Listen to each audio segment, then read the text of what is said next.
सिंहस्थ कुंभमेळा विकास कामांसाठी जमीन संपादनाच्या प्रश्नावरून त्र्यंबकेश्वरमध्ये तणावपूर्ण वातावरण निर्माण झाले असून शेतकरी आणि प्रशासन आमने सामने आले आहे।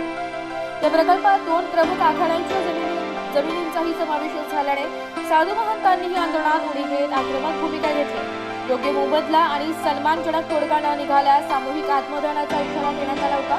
मात्र आमदार हिरामण खोसकर यांच्या हस्तक्षेपानंतर हे आंदोलन तुर्तास स्थगित करण्यात आले। तरीही न्याय मिळाल्याशिवाय माघार नाही असा ठाम पवित्रा आंदोलकांनी घेतला।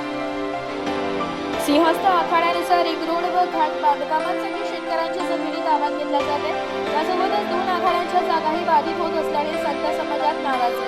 वडाउदासी आखाड्याचे महंत दानमुनी महाराज यांनी धार्मिक कार्यासाठी असलेल्या जमिनी संपादित करण्याच्या निर्णयाला तीव्र विरोध दर्शवला। सरळ रचून केला इशारा प्रशासनाच्या धोरणाविरोधात शेतकऱ्यांनी थेट चिता रचून आंदोलन केले। कवडीमोल भावाने जमीन घेऊन संसार उद्ध्वस्त होत असल्याची भावना व्यक्त करत टोकाचे पाऊल उचलण्याचा इशारा देण्यात आला। आखाड्यांच्या महंतांच्या उपस्थितीमुळे आंदोलनाचा दबाव वाढलाय। आमदारांचे आश्वासन परिस्थिती विरोधात आपल्या प्रश्नांसाठी पोहोचले। त्यांनी तहसीलदार गणेश जाधव आणि जिल्हाधिकारी राहुल पाटील यांची हा प्रश्न विधिमंडळात मांडण्याचा लवकरात लवकर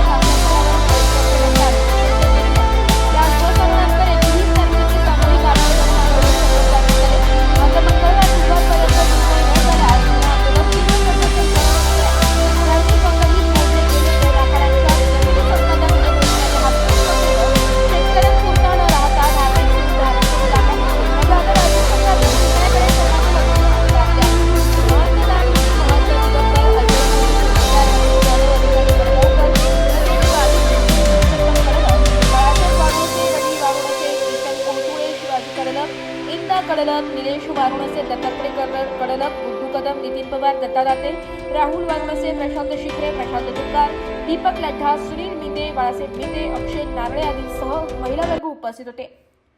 कार्य कर रहे हैं, कहीं पुलिस प्रशासन कहीं किसी धोखे से, कहीं रात में हे काही झालं कमी झालं तर तुम्हाला सोडू का आम्ही? बरोबर। अरे याच्यात लय झालं तर पहिलं तर मी तुला उचलून आपतील त्याच्यावर। अरे असेल तर मग याच्यात एखादा केलं का नाही? हे चांगलं आहे का? सकाळपासून शेतात तुमचे दोष नाही, वरच्यानी काही दखल घेतली नाही का? दखल घेतली काल ते आदेश पण केले। काय आदेश झाले? काही दाखल बातमी आली दादा। पण कलेक्टर साहेबांनी काय झालं का मी 10 वाजता येतो आला का कोणी? कोणी दिली संमती सांगा बरं एक मिनिट। हे जे लेआउटचे ओपन स्पेसेस आहे ना तिथेच आपण म्हणजे जिथं येलो झालं तिथं दिले तिथेच केले तिथेच करतो। आम्हाला एक मिनिट तहसीलदारांशी बोलतो। शेतकरी एकजुटीचा दगड ठेवा त्या आजूबाजूचे दगड मागे या थोडं पूर्ण मागे या। शेतकरी एकजुटीचा दादा या थोडस मागे म्हणजे सगळे भाऊ या मागे थोडस।